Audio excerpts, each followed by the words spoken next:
Yes, എന്തു പറഞ്ഞാണ് നമ്മൾ ഇപ്പോൾ ഈ കളിയെ വിശേഷിപ്പിക്കേണ്ടത്? പാകിസ്ഥാനെ ഇന്ത്യ ചുരുട്ടി കൂട്ടി മടക്കി എറിഞ്ഞ് വലിച്ചു കീറി എന്നൊക്കെ എന്ത് വേണമെങ്കിലും പറയാം.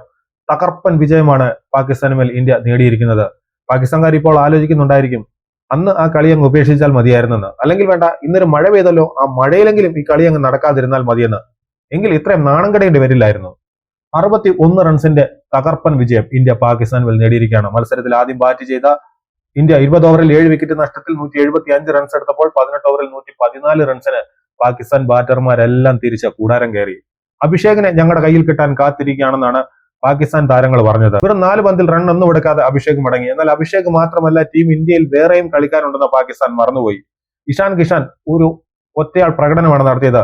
40 പന്തിൽ 3 സിക്സിന്റെയും 10 ഫോറിന്റെയും സഹായത്തോടെ 77 റൺസാണ് ഇഷാൻ കിഷാൻ അടിച്ചു തൂക്കിയത്.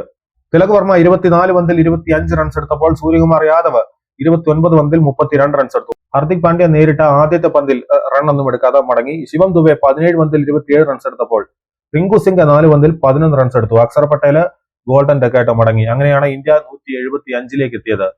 സയ്യിം അയ്യൂബാണ് പാകിസ്ഥാൻ നിരയിൽ മികച്ച രീതിയിൽ ബൗൾ ചെയ്തത്. 4 ഓവറിൽ 25 റൺസിന് 3 വിക്കറ്റ് വീഴ്ത്തി.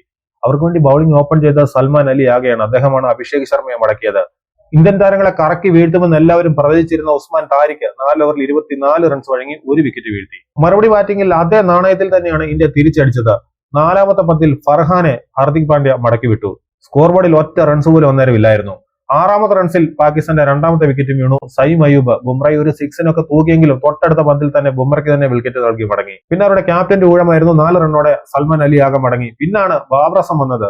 7 പന്തിൽ 5 റൺസ് എടുത്ത് മടങ്ങി. അവരുടെ നിരയിൽ ഉസ്മാൻ ഖാനാണ് കുറച്ചു നേരം പിടിച്ചു നിന്നത്. 34 പന്തിൽ 44 റൺസോടെ അദ്ദേഹം കുറച്ചു നേരം കളിച്ചെങ്കിൽ ഷദബ് ഖാൻ 14, മുഹമ്മദ് നവാസ് 4, ഫഹീം അഷറഫ് 10 എന്നിങ്ങനെയായിരുന്നു മറ്റുള്ളവരുടെ സ്കോറുകൾ. ഷഹീൻ അഫ്രീദി കണ്ണും പൊട്ടി കുറച്ച് അടിയടിച്ച 19 പന്തിൽ 23 റൺസ് എടുത്തു.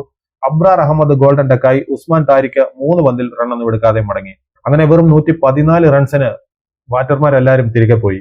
ഇന്ത്യയുടെ ബോളർമാരെല്ലാം വെടിക്കെട്ട് പ്രകടനമാണ് പുറത്തെടുത്തത്. ഹർദിക് പാണ്ഡ്യ 3 ഓവറിൽ 16-ന് 2, ബുംറ 2 ഓവറിൽ 17-ന് 2, അക്സർ പട്ടേൽ 4 ഓവറിൽ 29-ന് 2, വരുൺ ചക്രവർത്തി 3 ഓവറിൽ 17-ന് 2, കുൽദീപ് 3 ഓവറിൽ 14-ന് 1, തിലക് വർമ്മ 2 ഓവറിൽ 11-ന് 1. അങ്ങനെ കടങ്ങളെല്ലാം വീട്ടാനെത്തിയ പാകിസ്ഥാൻ വീണ്ടും കടം കൂട്ടിവെച്ചാണ് ഇപ്പോൾ മടങ്ങിപ്പോയിരിക്കുന്നത്.